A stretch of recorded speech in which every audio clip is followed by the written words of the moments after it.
বয়সটা শুনেন।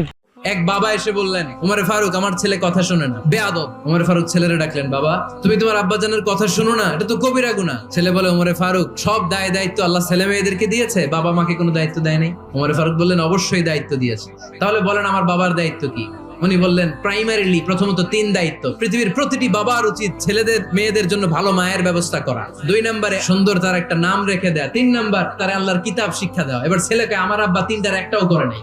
এবার ওমরে ফারুক রেগে গেলেন, বাবার কাঁধে ধরলেন। ছেলে বলে, আমিরুল মুমিনিন আমার মা নর্তকী, আমার মা মাজুসি, আমার মায়ের মধ্যে কোনো আদব কাদব নাই, সুন্দরী দেখে আমার মা রে বাবা বিয়ে করছে, আমার মায়ের কাছ থেকে জীবনে কিছু শিখি নাই। 2 নাম্বার সাম্মানি খানফাসা, আমার বাবা আমার নাম রেখেছে চামচিকা।